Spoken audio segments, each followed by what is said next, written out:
السلام علیکم ورحمۃ اللہ وبرکاتہ۔ بسم اللہ الرحمن الرحیم، والصلاة والسلام علی رسولہ الکریم خاتم المعصومین وعلی آلہ وصحبہ اجمعین، اما بعد۔ خواتین و حضرات، مختصر درس حدیث کی نشست کے ساتھ خلیق الرحمن آپ سے مخاطب ہیں۔ آج کی حدیث کے راوی ہیں ابن عباس رضی اللہ تعالی عنہ۔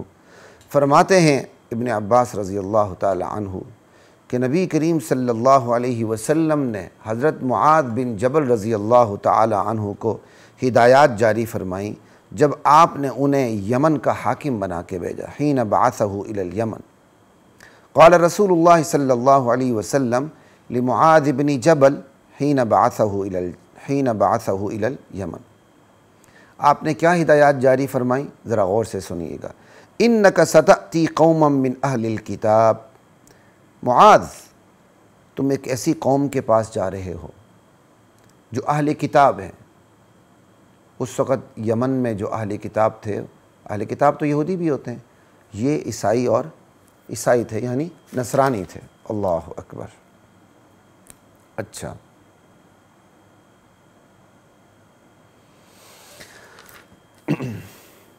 آپ نے حضرت معاذ بن جبل کو سب سے پہلے یہ بات بتائی اور فرمایا فَإِذَا جِئْتَهُمْ، جب تم ان کے پاس پہنچو، فَادْعُهُمْ إِلَىٰ أَن يَشْهَدُوا أَن لَا إِلَٰهَ إِلَّا اللَّهُ وَأَنَّ مُحَمَّدًا رَسُولُ اللَّهِ، تو سب سے پہلے تم نے انہیں اسلام کی دعوت دینی ہے، اور اسلام کی دعوت کا آغاز کہاں سے کرنا ہے؟ لا الہ الا اللہ، محمد الرسول اللہ سے کرنا ہے۔ لا الہ الا اللہ کی وہ شہادت دیں، اور شہادت کب دیں گے؟ جب وہ اقرار کریں گے، جب تصدیق کریں گے، دل سے زبان سے اقرار کریں گے، پھر شہادت یعنی واضح طور پر کہیں گے اپنے لوگوں کے سامنے بھی۔ جیسے میں یہ 3 درجے ہیں، اس سے پہلے میں بیان کر چکا ہوں، تو نبی علیہ السلام نے یہاں شہادت کا لفظ استعمال کیا جس میں یہ ساری چیزیں آ جاتی ہیں، اقرار بھی، تصدیق بالقلب بھی، شہادت کا تو خود لفظ سامنے، کہ سب سے پہلے معاذ تم نے انہیں اسلام کی دعوت دینی، اور اسلام کی دعوت کا آغاز تم نے توحید خداوندی سے کرنا ہے، اور اس کے بعد میری رسالت سے کرنا ہے۔ کتنی بڑی بات ہے۔ اب یہاں 2-3 باتیں ہیں جس کی طرف توجہ مبذول کروانا میں ضروری سمجھتا ہوں اس مختصر سی نشست میں۔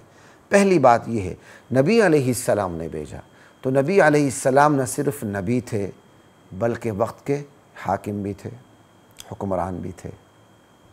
تو بطور نبی، بطور حاکم، آپ نے معاذ بن جبل رضی اللہ تعالی عنہ کو یمن کا گورنر، یمن کا حاکم بنا کے بھیجا، اور کہا تم نے وہاں اسلام کی تبلیغ کرنی ہے۔ تو کچھ آپ سمجھ گئے ہوں گے، نہیں سمجھے تو واضح طور پر کہہ دیتا ہوں کہ وقت کے مسلم حکمران پر یہ لازم ہوتا ہے کہ وہ جہاں جہاں دنیا کے جس کونے میں وہ ریاستی سطح پر اسلام کو پہنچانے کا انتظام کر سکے وہ کرے۔ اب نبی علیہ السلام نے یمن کے لوگوں کے لیے دعوت اسلام کا بندوبست یوں فرمایا کہ آپ نے معاذ بن جبل کو یمن کا حاکم بنا کے بھیجا، نہ صرف حاکم بنا کے بھیجا بلکہ مبلغ بنا کے بھیجا، یعنی ایسا حاکم، معاذ بن جبل ایسے حاکم بنا کے بھیجے گئے جو مبلغ بھی تھے، جو معلم بھی تھے۔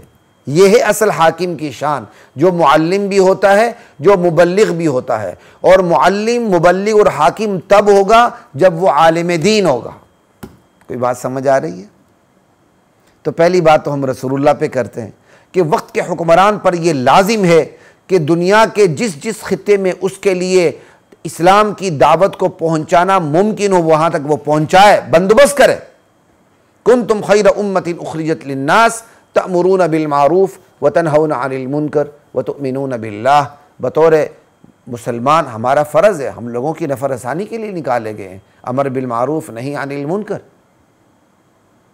اب ایمانداری سے بتائیے لا الہ الا اللہ کہ یہ فریضہ کون ادا کر رہا ہے حکمرانوں میں سے؟ ٹھیک ہے،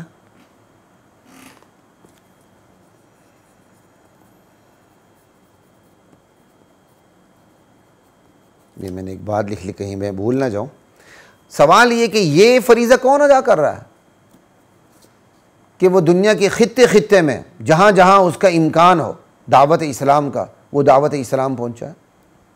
ہم نے سنا ہے، تحقیق تو نہیں، کہ کسی دور میں جاپان کے بادشاہ نے وقت کے مسلم حکمرانوں کو یہ کہا تھا کہ جاپان کے اندر اپنے داعیوں کو بھیجو تاکہ یہاں اسلام کی بات کی جا سکے، لیکن وقت کے حکمرانوں نے اس توجہ کان نہیں دھرے، وگرنہ آج جاپان ایک اسلامی ملک ہوتا اور اس کی ٹیکنالوجی سب سے پہلے مسلمانوں کے کام آتی۔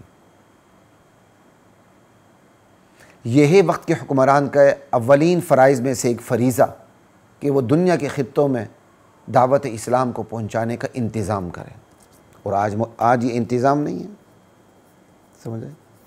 آج یہ انتظام کہیں بھی نہیں ہے، پوری دنیا میں نہیں ہے۔ البتہ منافقین، زندیقین، مرتدین، مجوسی اسلام کا لیبل لگا کر اپنی ایرانیت کو، اپنی فارسیت کو، اپنی مجوسیت کو اور اپنی صحابہ دشمنی کو پوری دنیا میں کونے کونے میں، خطے خطے میں، چنگڑوں تک بھی پہنچانے کا انتظام کر رہے ہیں۔ آج کے ہمسایہ ملک ایران کی تمام دولت، خصوصاً تیل کی دولت، ان کی رافضیت کی تبلیغ میں خرچ ہو رہی ہے پوری دنیا میں۔ ان کے فورسز ہیں جو اندرون ملک بھی کام کرتے ہیں اور بیرونی ملک بھی کام کرتے ہیں، اور باقاعدہ اس کام کے لیے وہ ہتھیار کا استعمال کرتے ہیں، بڑے بڑے علماء کو شہید کرتے ہیں۔ دیکھتے ہیں کہ ایران کے مفادات کو کہاں کہاں زک پہنچتی ہے، زک پہنچانے والوں کا وہ بندوبست کرتے ہیں، اپنی طرف سے وہ قتل کرتے ہیں، اور اسی طرح اس دعوت کو پہنچاتے ہیں۔ یمن کا حال جو حوثیوں نے کیا، یہ مفت میں نہیں ہوا۔ یمن کے اندر اس قسم کی نفرت نہیں تھی، لیکن ایران نے اپنی دعوت کا اتنا انتظام کر ڈالا خمینی انقلاب کے بعد کہ آج یمن بے امنی کا گڑھ بن چکا ہے، وہاں اتنی دعوت پہنچائی گئی۔ تو ایران تو اپنی سرحدوں سے نکل کر شام میں، یمن میں، عراق میں، لبنان میں، بیروت میں، ایون پاکستان میں کہاں کہاں پہنچا ہوا ہے، اور اپنی دعوت کو لے کر۔ مسلمان اسلام کی دعوت کو لے کر نہیں چلیں گے تو شیطان اپنی دعوت کو لے کے چلے گا، اور جو چلے گا اس کی چلے گی۔ نظریہ ہوتا ہے، غلط ہو کے صحیح وہ اپنے اثرات رکھتا ہے۔ دعوت ہوتی ہے، غلط ہو کے صحیح وہ اپنا اثر رکھتی ہے۔ سچی دعوت دینے والے نہیں اٹھیں گے، شیطانی دعوت دینے والے اٹھیں گے اور شیطان کے پیروکار پیدا کریں گے۔ اس معرکہ ابلیس و آدم میں اگر ہم نے آدم کا کردار ادا نہیں کیا تو ابلیسی کردار ادا کرنے والے آگے آئیں گے، پھر ہم مغلوب ہوں گے، پھر ہماری ماؤں بہنوں کی عزتیں، عصمتیں، عفتیں بھی تار ہو جائیں گی، جیسے اس وقت شام میں ہو رہی ہیں، عراق میں ہو رہی ہیں۔ جہاں جہاں صحابہ کے دشمنوں کا غلبہ ہے، وہاں اہل اسلام کی، اہل سنت والجماعت کی ماؤں بہنوں کی عزتیں تار ہو رہی ہیں۔ صرف عزتوں کا خون نہیں ہو رہا، صرف ناموس کا خون نہیں ہو رہا، بلکہ ایمان کے جنازے نکل رہے ہیں، اخلاق کے جنازے نکالے جا رہے ہیں، ایمان کا خون ہو رہا ہے، اور جبرن، طوعن، کرہن، کسی طرح بھی لوگوں کو اسلام سے پھیر کر صحابہ دشمنی کی طرف لے جایا جا رہا ہے۔ اللہ اکبر، لا الہ الا اللہ۔ جو کام ہمیں کرنا چاہیے تھا، ہمارے حکمرانوں کو کرنا چاہیے تھا، وہ کام کون کر رہا ہے دنیا میں؟ آپ یہ دیکھیں، سعودیہ لٹریچر بھیجتا رہا ہے، لیکن آج کل سعودی کے جو حالات ہیں وہ آپ لوگوں کے سامنے ہیں۔ پوری دنیا میں سعودی اسلامی لٹریچر بھیجتا رہا، اس میں کوئی شک کی بات نہیں ہے، لیکن محض لٹریچر بھیجنا کافی تو نہیں، لیکن بہرحال دوسروں سے تو بہتر ہے۔ تو خیر، اس پر اتنی بات کافی ہے کہ مسلمان حکمران کے ذمے لازم ہے کہ وہ دعوت اسلام پہنچائے۔ ایک، اب مسلمان حکمران، نبی علیہ السلام نے حضرت معاذ بن جبل کو بھیجا، جب حضرت معاذ کو بھیجا، یہ معاذ ہے، ٹھیک ہے، میم پر پیش ہے، تو آپ نے یمن کی صورتحال انتہائی اختصار کے ساتھ حضرت معاذ بن جبل کے سامنے رکھ دی کہ معاذ بن جبل تم جن کے پاس جا رہے ہو وہ اہل کتاب ہیں، نصرانی ہیں، عیسائی ہیں۔ تو اہل کتاب تو پڑھے لکھے لوگ تھے، تو کیوں بتایا؟ تاکہ جو حاکم جا رہا ہے، جو مبلغ جا رہا ہے اور جو معلم جا رہا ہے اس کو وہاں کی صورتحال کا پہلے سے ادراک ہو، وہ پورا ذہن بنا کے جائے۔ جس قوم کو جس قوم میں اس نے دعوت دینی ہے اس قوم کے مزاج کا، نفسیات کا اس کو پہلے سے علم ہو، تاکہ دعوت کس رخ پہ دینی ہے، کس پہلو سے دینی ہے، کس اسلوب سے دینی ہے، داعی کے لیے آسانی پیدا ہو جائے۔ کیا کمال کے نقطے اس حدیث سے نکل رہے ہیں آپ کے سامنے۔ اللہ اکبر، لا الہ الا اللہ۔ آپ نے فرمایا حضرت معاذ بن جبل کو تم اہل کتاب کے پاس جا رہے ہو، تو یہاں یہ دو نقطے کافی ہیں۔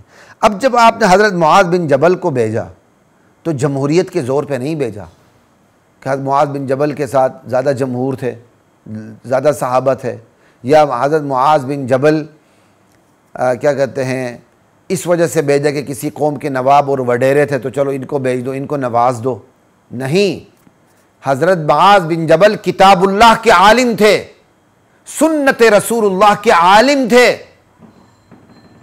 اور اس کے ساتھ ساتھ حکمرانی کے اوصاف رکھتے تھے، وہ بھیجے جانے کے لائق تھے، وہ بیک وقت حاکم کی صفات کے حامل بھی تھے، بیک وقت وہ معلم کی صفات بھی رکھتے تھے، بیک وقت وہ مبلغ کی صفات بھی رکھتے تھے۔ حاکم بھی، معلم بھی، مبلغ بھی۔ اللہ اکبر کبیرہ۔ اب یہاں سے کیا بات ثابت ہو گئی کہ آپ نے جس کو بھی ریاسی سطح پر کوئی ذمہ داری دینی ہے، بھلے وہ حاکم کیوں نہ ہو، تو آپ کو پتہ نہ ہونا چاہیے کہ آپ جس چیز کی دعوت دینے کے لیے دعوت ہے، اب یہاں تو اسلام کی دعوت ہے، ٹھیک ہے، اسلام میں بھی جو بنیادی چیزیں ان کی دعوت ہے، آپ دعوت دینے بھیج رہے ہیں تو کس کو بھیج رہے ہیں؟ اس کے اندر حکمرانی کے اوصاف ہوں جیسے معاذ بن جبل کی طرح، اس کے اندر تبلیغ کے اوصاف ہوں معاذ بن جبل کی طرح، اس کے پاس معلم کے اوصاف ہوں معاذ بن جبل کی طرح۔ تو کیا آج ان اوصاف کا خیال رکھا جا رہا ہے؟ جو جتنا بڑا حاکم ہوتا ہے وہ اتنا بڑا بے وضو، جاہل، اجہل اور ابو جہل ہوتا ہے۔ اسے تو دین کی بنیاد کا پتہ نہیں ہوتا، اسے تو دعائے قنوت نہیں آتی، دعائے قنوت تو خیر پل صراط ہے، اسے قل هو اللہ نہیں آتی، اسے لا الہ الا اللہ نہیں آتا، وہ لا الہ الا اللہ پڑھتا ہے، وہ محمد الرسول اللہ کہنا نہیں آتا، چونکہ اس نے اذان میں محمد الرسول اللہ سنا ہوتا ہے لہذا کہتا ہے لا الہ الا اللہ محمد الرسول اللہ۔ اسے تو کچھ پتہ ہی نہیں، وہ تو جاہل بٹا جاہل ہے۔ ایسے لوگ جب قوم کے حکمران ہوں گے تو کیا نتائج نکلیں گے؟ جو نتائج نکل رہے ہیں وہ آپ کے سامنے ہیں۔ جناب جس کو داعی بنا کے بھیجا گیا ہو، وہ داعی بھی ہو، وہ حاکم کی صفات، مبلغ کی صفات، معلم اور عالم، آج بھی اگر حکمران کے اندر یہ صفات ہوں، خدا کی قسم اس طرح تبدیلی آئے گی۔ چلیں جی آگے چلتے ہیں۔ تو سب سے پہلے جو اسلام کی دعوت ہے وہ آغاز کہاں سے ہو رہا ہے؟ دعوت لا الہ الا اللہ سے۔ اللہ کے سوا کوئی معبود نہیں، کوئی مسجود نہیں، کوئی حاکم نہیں، کوئی مشکل کشا نہیں، کوئی حاجت روا نہیں، کوئی تقدیر کو بگاڑنے والا، بنانے والا، آباد کرنے والا، بدبار کرنے والا نہیں، گود ہری کرنے والا نہیں، بانچ کرنے والا نہیں، الا اللہ۔ سب سے پہلے اللہ کی توحید کی دعوت دینی ہے۔ کتنی بڑی بات ہے یہ، ہے اسلام کا نقطہ آغاز۔ اور جب توحید کی بات سمجھ آ جائے تو کیا ہے؟ وَأَنَّ مُحَمَّدَ الرَّسُولُ اللَّهِ، رسالت کی بات کرنی ہے، کیونکہ جس قوم کے پاس بھیجا جا رہا ہے وہ اہل کتاب تھے، تو اہل کتاب کو کہا جا رہا ہے کہ تم نے محمد الرسول اللہ کو رسول ماننا ہے۔ اب اہل کتاب کی اپنی تعلیمات کافی نہیں ہوں گی کہ وہ اپنی تعلیمات پر عمل کر کے جنت جائیں، ان پر لازم ہے محمد الرسول اللہ کی رسالت کو تسلیم کرنا، بلکہ ختم نبوت کو، ختم رسالت کو تسلیم کرنا، ورنہ اس کے بغیر جنت میں نہیں جائیں گے۔ جو یہ کہتا ہے کہ کوئی عیسائی یا یہودی اپنی شریعت پر عمل کرتے ہوئے جنت چلا جائے گا، یا وہ جاہل ہے یا وہ منافق زندیق ہے جو اسلام کی غلط تعبیر رکھتا ہے۔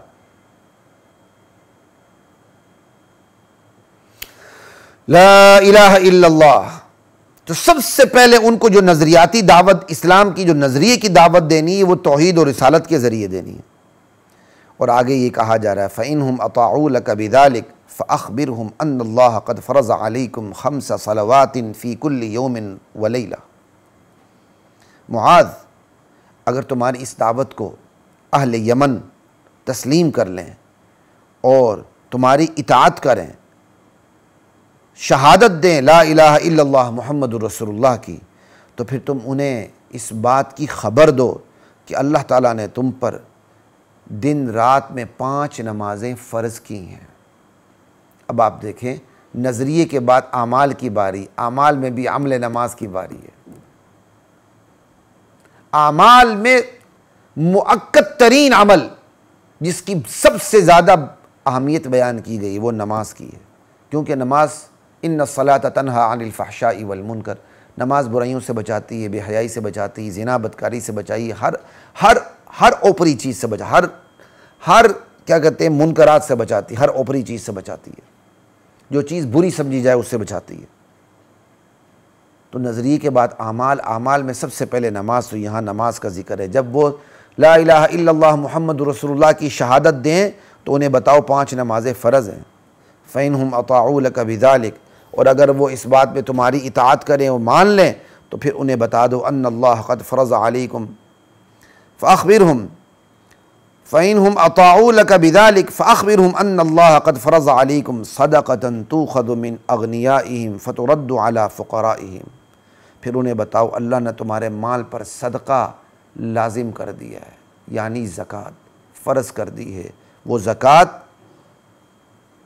زکوٰۃ سماج کے دولت مندوں سے لی جاتی ہے اور اسی سماج کے فقراء پر لٹا دی جاتی ہے. لاہور سے زکوٰۃ اکٹھی ہو رہی ہے تو سب سے پہلے لاہور کے غریبوں کا حق ہے اس زکوٰۃ کا، بعد میں دوسروں کا حق. لا الہ الا اللہ. تو یہ جو صدقہ ہے یہ دولت مندوں سے لیا جاتا ہے، فقراء کو لٹایا جاتا ہے. تو اس پر بڑا ایک اچھا سوشل میڈیا پہ آیا تھا کہ دیکھیں زکوٰۃ غریبوں سے دولت مندوں سے لی جاتی ہے، غریبوں کو دی جاتی ہے، اور ٹیکس غریبوں سے لیا جاتا ہے، دولت مندوں کو دیا جاتا ہے. اللہ اکبر. یعنی یہ ظلم کی ایک تصویر ہے. اللہ اکبر. تو انہیں بتا دو جب نماز پر اگر وہ نماز کو تسلیم کر لیں، نماز پڑھیں، تو انہیں بتا دو کہ زکوٰۃ فرض ہے. فَإِنْهُمْ أَطَاعُوا لَكَ بِذَلِكَ، اور اگر وہ اس بات کو بھی تسلیم کر لیں زکوٰۃ کی فرضیت کو، فَإِيَّاكَ وَكَرَائِمَ أَمْوَالِهِمْ، تو پھر تم نے بچنا ہے معاذ کہ تم ان کی اچھی عمدہ اور نفیس مال کو لے لو، چھانٹی کر دو. نا. اس رویے سے بچنا ہے کہ جب وہ زکوٰۃ دیں تو بہترین مالوں کو اٹھاؤ، اس سے بچنا ہے، اس سے اپنے آپ کو بچانا ہے. فَإِيَّاكَ وَكَرَائِمَ أَمْوَالِهِمْ. سمجھے؟ یہ ظلم ہے. اور وَاتَّقِ دَعْوَةَ الْمَظْلُومِ، اور مظلوم کی دعا سے بچو، مظلوم کی بد دعا سے بچو. کیوں؟ فَإِنَّهُ لَيْسَ بَيْنَهُ وَبَيْنَ اللَّهِ حِجَاب، اس کے اور اللہ کے درمیان کوئی پردہ نہیں ہوتا. زکوٰۃ دیں، درمیانہ مال اٹھا لیں. درمیانہ مال نہیں اٹھاؤ گے، چھانٹی کر کے سب سے عمدہ مال اٹھاؤ گے، یہ بھی ظلم ہے. اور ویسے بھی تم حاکم بنا کے بھیجے جا رہے ہو تو حکومت کرتے ہوئے ظلم نہیں کرنا، مظلوم کی بد دعا سے بچنا. اب یہ دیکھیں اسلام کی تبلیغ میں تدریج ہے اس حدیث کی روح سے. اب ایک قوم مسلمان ہی نہیں ہوئی اور آپ جا کے اس کو کہیں شراب مت پیو، سود مت کھاؤ، زنا مت کرو. نہیں، یہ نہیں چلے گا. نہ وہ زنا چھوڑیں گے، نہ سود چھوڑیں گے، نہ بدکاری چھوڑیں گے، نہ کوئی اور گناہ چھوڑیں گے. نہ، شاہ کلید ہاتھ میں لو جس سے سارے تالے کھولتے چلے جائیں. وہ شاہ کلید کیا ہے؟ وہ ہے سب سے پہلے انہیں لا الہ الا اللہ کی دعوت دو. اللہ کی عظمت دل میں اترے گی تو پھر رسالت کی دعوت دو. رسالت کی عظمت دل میں اترے گی، ٹھیک ہے، پھر جواب دہی کا احساس ان کے اندر پیدا کیا جائے. تو آپ سوال کریں گے اس حدیث میں تو جواب دہی کے بارے میں بات ہی نہیں ہے. تو بھائی وَاتَّقِ دعوت المظلوم میں تو بات آ ہی گئی نا، مظلوم کی بد دعا سے بچو. تو مظلوم کی بد دعا جب کرے گا، اس کی جائز بد دعا ہوگی تو ظالم پکڑا جائے گا. تو اس کے حساب دنیا میں بھی اور آخرت میں بھی، تو اس سے بھی آخرت کا مفہوم خود بخود سمجھ آ رہا ہے ایک۔ اور دوسری بات کہ اس حدیث کا مطلب یہ نہیں تھا کہ تمام بنیادی تعلیمات کے اس فرمان میں احاطہ کر دیا گیا ہے۔ نبی علیہ السلام نے حضرت معاذ بن جبل، جو خود نبی علیہ السلام کی صحبت میں بیٹھنے کی وجہ سے، ہم نشینی کی وجہ سے بہت بڑے کتاب و سنت کے عالم بن چکے تھے، فقیہ تھے، جیسے کہ دیگر احادیث سے بھی پتہ چلتا ہے، تو آپ نے ان کو چیزیں باتیں بتائی تھی، بس اہم ترین، باقی تو حضرت معاذ کو پتہ تھا۔ اس اہم ترین بات یہ تھی کہ معاذ کے ذہن میں آ جائے کہ اسلام کی تبلیغ میں تم نے ترتیب رکھنی ہے اور تدریج رکھنی ہے، کہ تم نے اسلام کی تبلیغ کے اندر تدریج رکھنی ہے۔ اب جب وہ توحید اور رسالت کو مان لیں گے تو ان کا جو آخرت کا تصور ہے وہ خود بخود صحیح ہو جائے گا۔ کیوں؟ وہ یمن میں کے حاکم بنا کے جا رہے ہیں، بھیجے جا رہے ہیں، اور یمن والے پہلے ہی اہل کتاب ہیں، اور اہل کتاب آخرت کو تسلیم کرتے ہیں۔ جب تم ان کے توحید کے تصور کو ٹھیک کر دو گے، رسالت کے تصور کو ٹھیک کر دو گے، اور میری رسالت کو بھی تسلیم کر لیں گے، تو ان کی آخرت کا تصور خود بخود ٹھیک ہو گیا، تو آخرت تو آ گئی۔ اور بھی اس کی تشریح ہو سکتی ہے، بہت کچھ ہو سکتا ہے۔ تو اس حدیث میں صرف یہ حدیث میں یہ نہیں کہ تمام تعلیمات کے احاطہ کر دیے گئے، نہیں، چنیدہ اہم ترین باتیں بتا دی گئیں، باقی جو باتیں اہم ہیں وہ حضرت معاذ بن جبل کو پہلے سے پتہ ہیں۔ یہ میں نے آپ کے سامنے کچھ حدیث کی شرح میں نے آپ کے سامنے کچھ بیان کر دی۔ اللہ کی ذات مجھے، آپ کو، ہم سب کو حدیث پر عمل پیرا ہونے کی توفیق عطا فرمائے۔ خواتین و حضرات، اس کے ساتھ اجازت دیجیے، آپ کے ساتھ ملاقات ہوتی رہے گی۔ السلام علیکم ورحمۃ اللہ وبرکاتہ۔ وَلَقَدْ أَنزَلْنَا